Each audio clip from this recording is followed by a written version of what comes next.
ఓం నమో శ్రీ లక్ష్మీ వెంకటేశ్వరాయ. శ్రీ మహాగణాధిపతే నమః. ఉగ్రం వీరం మహావిష్ణుం జ్వలంతం సర్వతోముఖం నృసింహం భీషణం భద్రం మృత్యుర్నమామ్యహం. ప్రేక్షకులు నమస్కారాలు తెలియజేస్తూ ఈ వారం రాశి ఫలాలు జూలై 19 నుంచి జూలై 25 వరకు ఉన్నటువంటి గ్రహాల యొక్క పరిస్థితిని అనుసరించి మనం రాశి ఫలాలు తెలుసుకుందాం.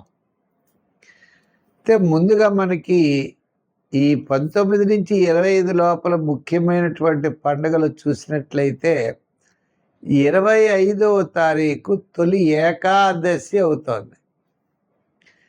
శైల ఏకాదశి అంటారు. ఆ రోజు చాతుర్మాస్య ప్రారంభం. ఆషాఢ శుద్ధ ఏకాదశి లగాయతు. మనకి కార్తీక మాసంలో ఈ వ్రతం పరిపూర్ణం అవుతుంది. 4 మాసాలు పూర్తవుతాయి. ఆషాఢం నుంచి భాద్రపదం, భాద్రపదం నుంచి ఆశ్వీజం, ఆశ్వీజం నుంచి కార్తీకం. ఈ 4 మాసాలు అయ్యేటప్పటికీ చాతుర్మాస్య వ్రత దీక్ష అంటారు. ఈ 4 మాసములు విష్ణుమూర్తికి చాలా ప్రీతి అయినటువంటి మాసములట. ఈ చాతుర్మాస్య దీక్ష వహించేవారు ప్రాతకాలంలో స్నానం చేసి ఒక గదిలో స్వామికి మండపం ఏర్పరిచి విష్ణుమూర్తిని పెట్టుకుని అఖండ దీపారాధన 4 నెలలు పెట్టుకుంటారు. ఉదయం షోడశోపచారాల చేత పూజ చేసి స్వామివారికి నైవేద్యం పెట్టి ఆ ప్రసాదం స్వీకరిస్తూ కిందే పడుకుంటూ బ్రహ్మచర్యాన్ని పాటిస్తూ సాయంకాలం వేళ ఏకభుక్త ఒకేసారి రోజు ఆహారాన్ని స్వీకరిస్తూ సాయంకాలం వేళ కూడా స్వామివారికి షోడశోపచారాల చేత పూజ చేసి ఒక దీక్ష వహిస్తారు. ఇది చాతుర్మాస్య వ్రత దీక్ష అంటారు. ఈ 4 మాసాలు ఆ స్వామిని ధ్యానం చేస్తూ ఉండాలట. ఇది అయితే ఈ వారం మనకి మీనరాశిలో శని, కుంభరాశిలో రాహువు, వృషభ రాశిలో కుజుడు, రవి, గురులేమో కర్కాటక రాశిలో, మిథున రాశిలో బుధుడు, శుక్రుడు, కేతువు సింహరాశిలో, చంద్రుడు కన్యా, తుల, వృశ్చిక రాశుల్లో ఈ వారం చంద్ర సంచారం ఉంటుంది. కర్కాటక రాశి. ఈ కర్కాటక రాశి వారికి కుజుడు లాభస్థానంలో ఉన్నాడు. చంద్రుడు తృతీయ, చతుర్థ, పంచమ స్థానాల్లో ఉన్నారు. వార ప్రారంభం మాత్రం ప్రోత్సాహకరంగా ఉంటుంది. ఈ వారం మధ్యలో వివాదాలు ఉండడానికి అవకాశాలు ఉన్నాయి. వారాంతం కాస్త ప్రయాణాదులు ఉండే అవకాశాలు ఉన్నాయి. మిగిలిన గ్రహాలన్నీ పెద్దగా యోగంగా లేవు. అష్టమంలో రాహు, నవమంలో శని,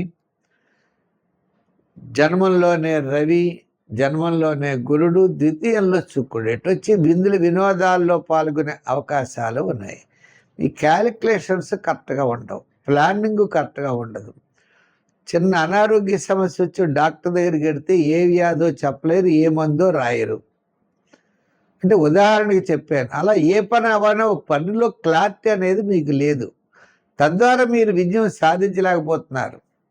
చాలా కాలం నుండి నిరీక్షిస్తూ ఉంటారు తప్ప మనకి అయిపోతుంది అనుకుంటారు. అబ్బో కొన్ని ఎందుకని క్లారిటీ అనేది లేదు. అయితే మరి క్లారిటీ ఉండాలంటే మరి ఏం చేయాలన్నది పరిహారాల్లో చూద్దాం. అంచేత ఈ రాశి వారి విషయానికి వస్తే కొన్ని సమస్యలు అనేవి తప్పవు. అయితే ఆ సమస్యలు పెద్ద ప్రమాదం ఇచ్చేటువంటివి కాదు, ఇబ్బంది కలిగించేటువంటివి కాదు. వేగంగా మీ పనులైతే పూర్తవడం మాత్రం చాలా కష్టంగా ఉంటుంది. చేత మీరేం చేయాలి అంటే వినాయకుడిని ఎక్కువ పూజిస్తూ ఉండాలి. వినాయకుడికి ఉండ్రాళ్ళ నైవేద్యం పెట్టడం, వినాయకుడు దండం పెట్టుకుంటూ ఉండడం, తద్వారా క్లారిటీ అనేది లభిస్తుంది. తద్వారా మీరు విజయాన్ని పొందగలుగుతారు. దీర్ఘకాలిక ప్రయోజనాన్నిచ్చే వివాహము, ఉద్యోగము, వ్యాపారము, గృహ నిర్మాణాదులు వాయిదా పడే అవకాశాలు ఉన్నాయి. మరి అవి అనుకూలించాలి అంటే ఎక్కువగా మీరు శివారాధన, గురుగ్రహ ఆరాధన చేయడం చాలా మంచిది. అయితే ఆధ్యాత్మికంగా ఉంటుంది, శుభరూపమైనటువంటి ప్రయత్నాలు జరుగుతాయి, అనవసరమైనటువంటి వ్యయం జరిగేటువంటి అవకాశాలు ఉన్నాయి. ఏదైనప్పటికీ ఈ రాశి వారికి గ్రహములన్నీ కూడా మిశ్రమైనటువంటి ఫలితాలు ఉన్నాయి కాబట్టి జాగ్రత్తలతో మనం విడితే తప్పకుండా విజయం సాధించేటువంటి అవకాశాలు ఉంటాయి.